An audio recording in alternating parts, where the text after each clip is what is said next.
Hello, welcome again to FAIRtax Power Radio. I'm Bob Paxton. And I'm Bob Scarborough. And we are the FAIRtax guys, still with Fat Albert and our scrolling banner.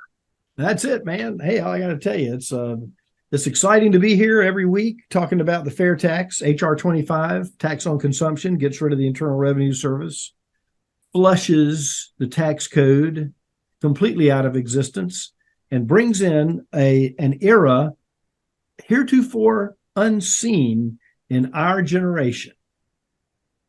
Wow, words of wisdom. Where'd you learn all them fancy words? My speech, man. I got to go on the campaign trail. I'm campaigning for the FAIRtax. All right. Well, why don't you tell folks where they can get one of those scrolling banners and what they can use it for? Yeah. Hey, I'll tell you. FAIRtax store, right? FAIRtax store.org, yes. Okay. So you type that in and you go and you get this, and it's a fairly easy little device to have. You can see it's got two handles on it, and it's got it's like a clothesline that you used to tie between the trees and everything, and it goes one side to the other. But you stand over at a town hall meeting, and of course, I'm getting ready to get into the presidential election cycle, which means there's going to be a lot of people paying attention to a lot of people that are running for office. So you can go stand in a place and do this while somebody's talking. You just stand there.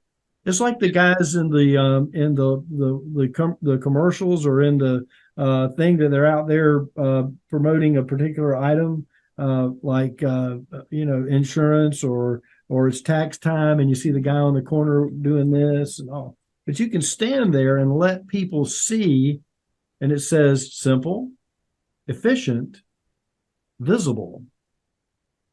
The FAIRtax. FAIRtax.org. And you can go to FAIRtaxstore.org and get one. How cool is that? All right. You can really upset some TV people. The camera people, you can really upset them by standing in their live shot when somebody's recording somewhere and you're just back there doing like this. Yeah, and you get some enforcer come not take it away from you, but hopefully that doesn't happen. But all right, we need to get back into what the Congress critters are doing to the tax code again. I got carried away last week. I will try to do this one in a bit more expeditious manner so we can get into talking about the more IRS abuses that we need to get rid of with the FAIRtax.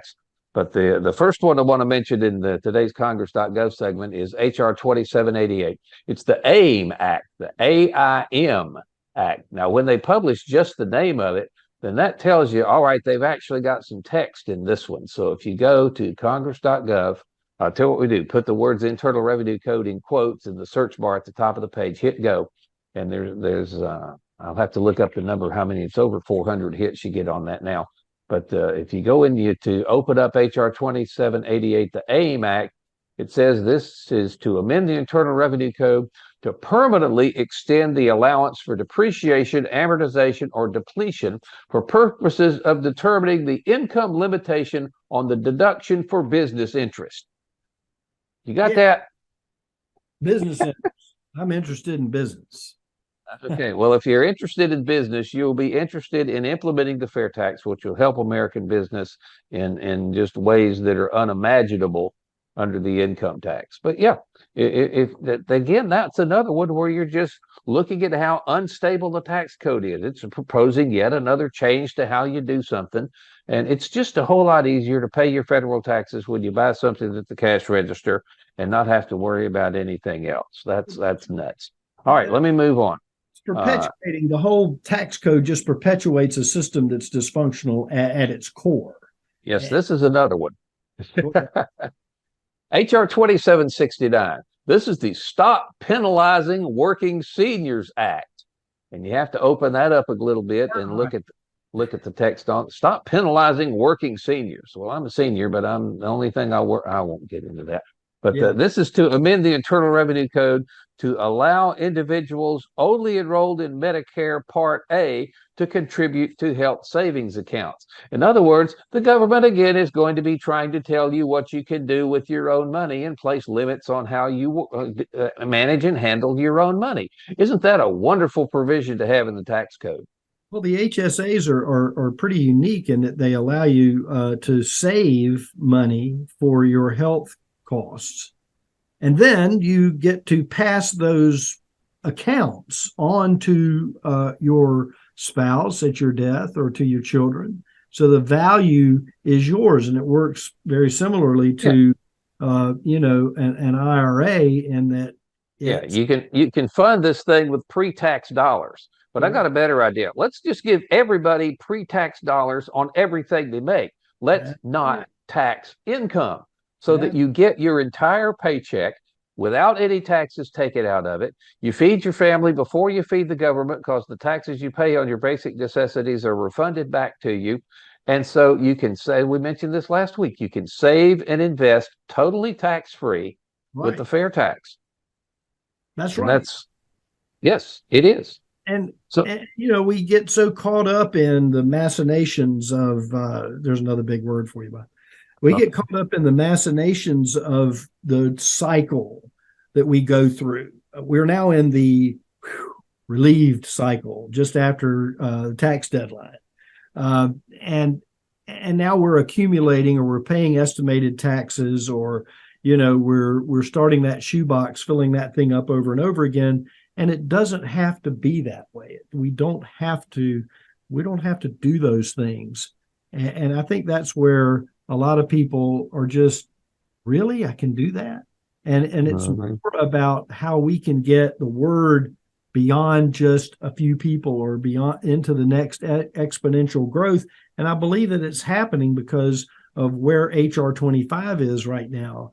Getting ready to come into the field of view and debate and voting on the House floor. It's unfortunate. It's going to take a few tries, but the progress has been made, and has been made substantially over the last 8 or 10 months, I think. Absolutely. All right, let's scoot on to HR 2767, the Small Business Investment Act of 2023. And again, you open that one up, and it says this is to amend the Internal Revenue Code to modify the exclusion from gain from qualified small business stock.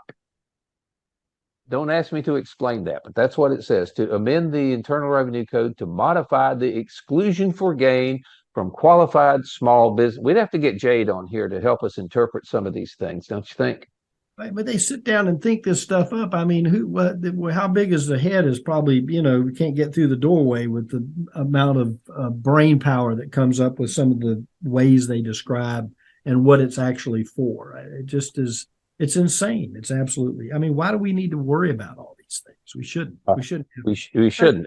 And you wouldn't if we had the FAIRtax instead of the income tax. One more, S1249. This is from the Senate side, the IRS Accountability and Taxpayer Protection Act. And that is from Tim Scott in South Carolina. Sure. And this one says to amend the Internal Revenue Service, or to amend the Internal Revenue Code of 1986 to modify the procedural rules for penalties. They call it the IRS Accountability and Taxpayer Protection Act. Well, if you want to protect taxpayers, how about we protect taxpayers from the IRS by getting rid of the IRS? Oh my gosh, what kind of day that would be? I mean, we'll be shooting off fireworks and be able to save our money tax free, or decide on when we pay taxes and how much by what we spend it on, and that kind of thing. I would say the economic boom behind that is just, it's exciting to even talk about it now, to know that it's possible to do this. I still think I still hate that Ron Malero didn't live to see the FAIRtax implemented. I mean, he would have jumped for joy right along with the rest of us. Yeah. But we're going to keep on in his honor and in everybody else's honor that is trying to get rid of the Internal Revenue Service and replace it with a FAIRtax. And there are millions of reasons for wanting to do that. In fact, billions of reasons for wanting to do that. So actually, I got through our Congress.gov pretty quick this week. So let's go ahead to this second article that you found and sent to us a couple of weeks ago. This is from a website called TRAC, TRAC.gov. Now, let me scoot down to the bottom of this page and read its self-identifying remarks here. It says TRAC, TRAC, is a nonpartisan, nonprofit data research center affiliated with the Newhouse School of Public Communications and also with the Whitman School of Management, both of which reside at Syracuse University. So that's what the SYR in this thing is. But this article was published by this TRAC group. And it said the headline, IRS audits few millionaires, but targeted many low-income families in fiscal year 2022. Surprise, surprise, surprise. Well, it's easier to go after middle and lower income taxpayers, families, because they don't have an arsenal of tax lawyers to go up against the Internal Revenue Service. And I think the challenge is because we have, and again, in the last episode, we talked about how politically polarized the country is. We don't have an opportunity to have a clear, substantive conversation across that political divide where we're really all we're talking about as members of the volunteers with the FAIRtax organization is we need to make a change that's going to benefit everybody, no matter where your political aspirations or where your political feelings are about things. This is really something that needs to be accomplished that benefits everybody. The only people that are winning right now in all of this are the politicians and the lobbyists, and the 87,000 new employees of the Internal Revenue Service who get to carry a gun around. Not that all of them would, but I mean, my point being is that we as individuals, regardless of our political persuasion, benefit from a tax on consumption versus what we're dealing with. And we have to gain an understanding of that. It's hard to do that. And this particular article talks clearly and cleanly. It's nonpartisan. It's a nonpartisan group, and TRAC stands for Transactional Records Access Clearinghouse, which is part of the University project.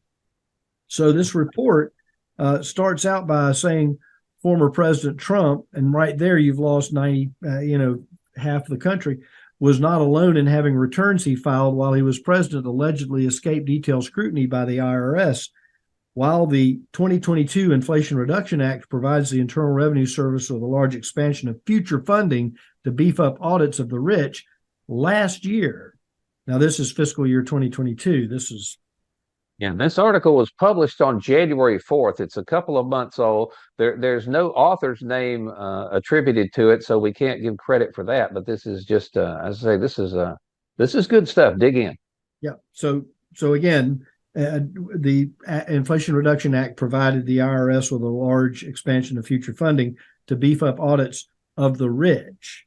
Last year, fiscal 2022, IRS revenue agents were only able to audit a small number of millionaire returns.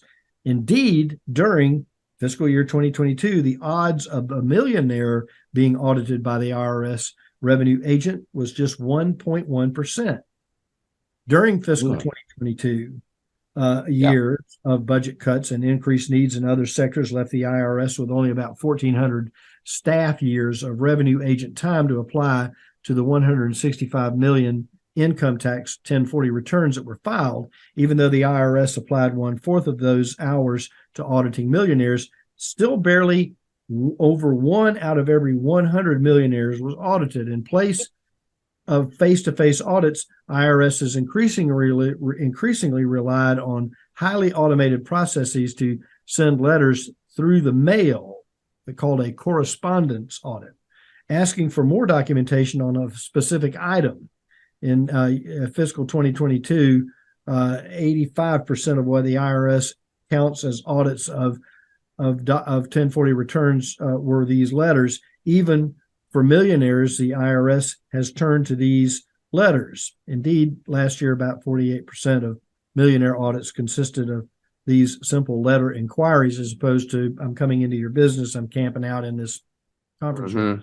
and I need office space and staff for. But let me point out real quick here. We have done this before. That generally it is not the millionaires who are evading their taxes because they know that they're getting looked at, even though the actual probability of getting audited is fairly low. The point has been made several times that it's not the millionaire or the super rich, multi millionaires and billionaires that are cheating, because those guys are getting looked at. It's the middle class and a lot of the lower income people that are getting audited by the IRS. It's a rotten system that needs to be replaced with a fair tax. Go ahead. And we do, I mean, all of these things and things that are happening. Okay, here's the Syracuse University group that's doing all of this. Just to study that, it takes time and energy and money to put these reports together. Imagine what you could do with all just on this one report. Imagine what Syracuse could do with that funding that could go to something else. It might be a little more beneficial to humanity than trying to scrutinize what the Internal Revenue Service is doing or not doing, based on the information that's available. The lack of attention given returns filed by millionaires last year was not atypical. Severe budget cutbacks over the years has meant that the Internal Revenue Service has examined fewer and fewer millionaire returns. 10 years ago, the Internal Revenue Service, in fact, audited 40,965 returns filed by millionaires. This had fallen to just 11,000 audits in fiscal year 2020, of which 7,108 were audited by revenue agents. Scrutiny hit bottom in 2020 and appears to have increased slightly during the last 2 years, although the number of returns filed by millionaires also rose. Again, so this is the reason that they're giving for wanting all of this additional funding at the IRS. We got to catch all these millionaires who are cheating us. And why don't you just change the system so you can't cheat it? That's right. It's not. I forget what it's called. Isn't there's a rule out there somewhere that says the simplest solution is usually the best. Well, that's right. Is that Occam's razor? I think that's what that might be. But that's part of Occam's, yeah. Okay, so the odds of an IRS audit are down slightly in fiscal year 2022, which is the focus of this particular report. Lowest income wage earners still targeted. Even though the odds of the audit were down slightly, lowest income wage earners are still targeted. Last year, over 164 million individual income tax returns were filed. The IRS audited a little over 500,000 returns, down from 659,000 during the prior year, which was 2021. Less than 100,000 of these were regular audits, in contrast to correspondence audits, regular meaning in person versus correspondence. Get a letter in the mail. Together, means that last year, the odds of audit had fallen to 3.8 out of every 1,000 returns, 0.38%.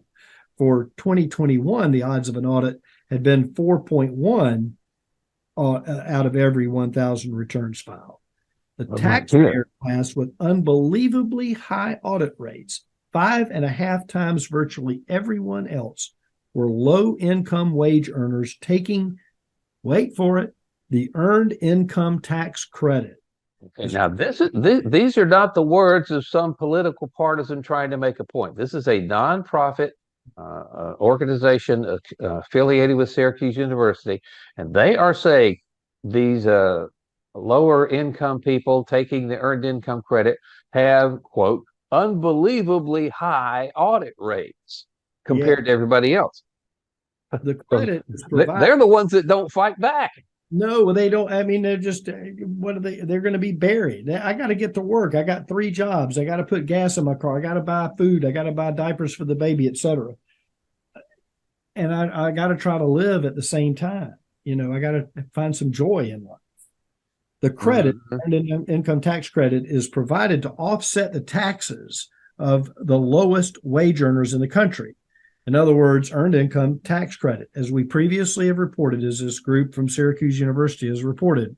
This group of taxpayers have historically been targeted not because they account for the most tax underreporting, but because they are easy marks in an era when IRS increasingly relies upon correspondence audits, yet doesn't have the resources to assist taxpayers or to answer their questions.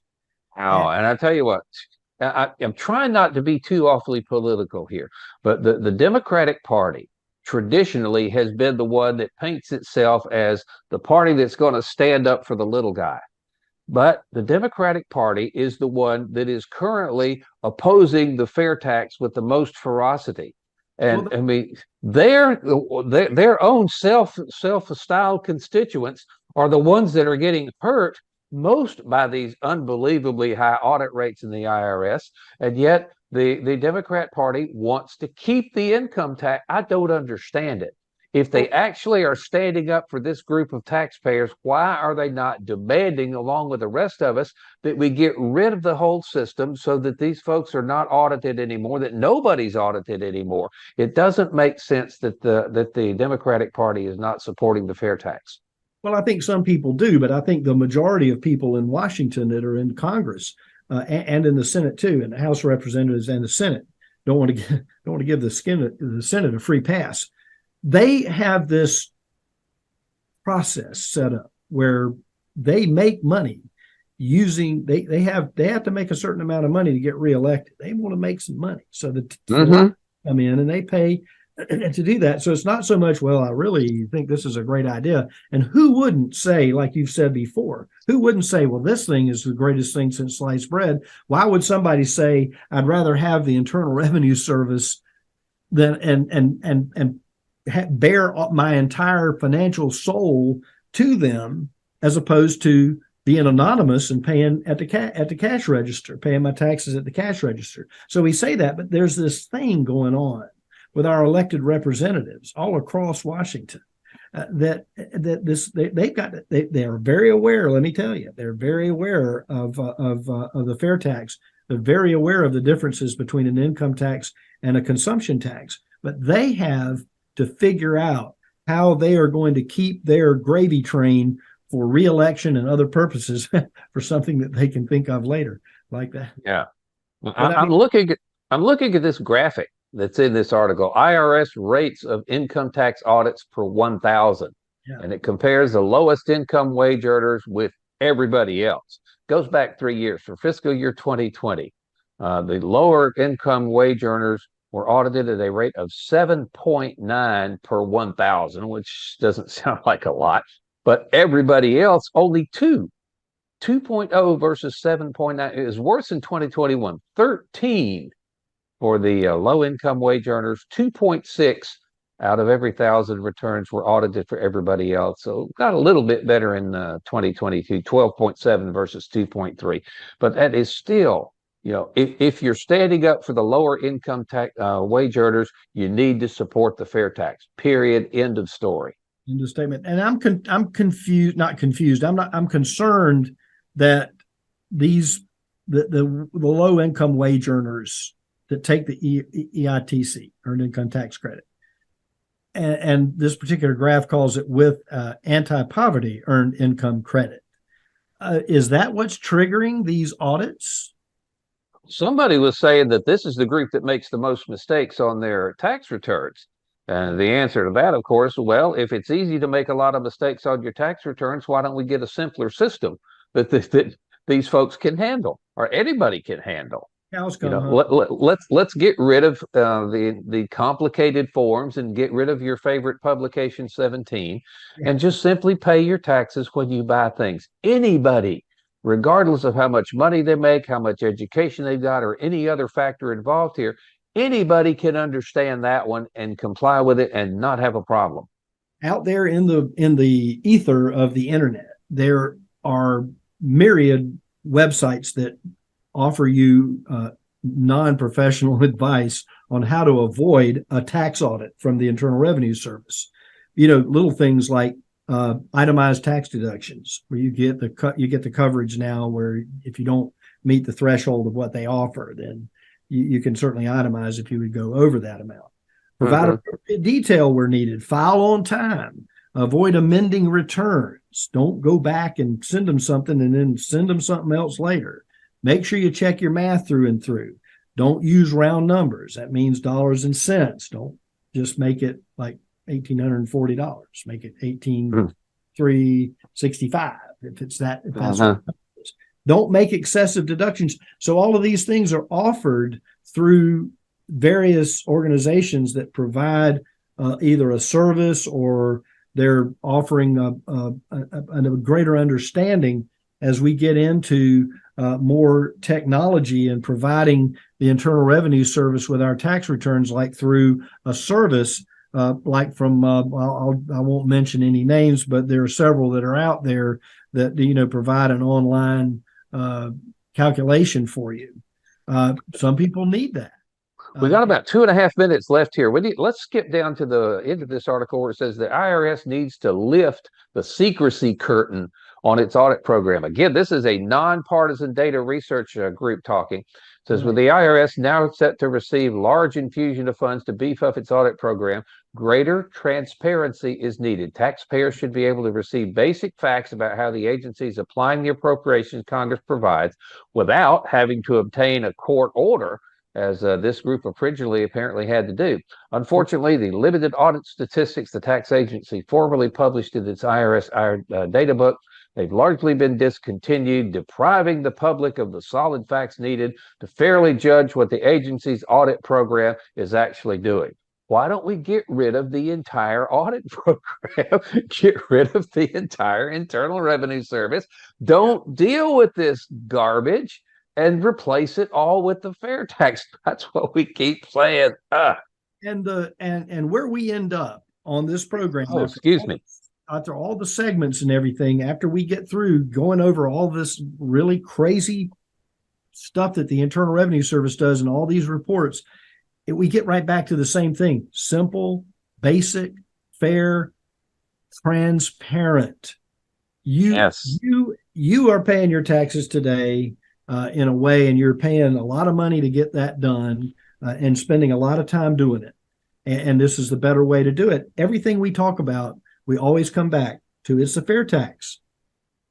All right. I'll tell you what, we're just about out of time here. Let me plug something that I'm not sure exactly when this is going to happen, but you remember John Richardson, the attorney from Canada that helps American citizens living abroad deal with the incredible complexities and problems that the tax code causes for them.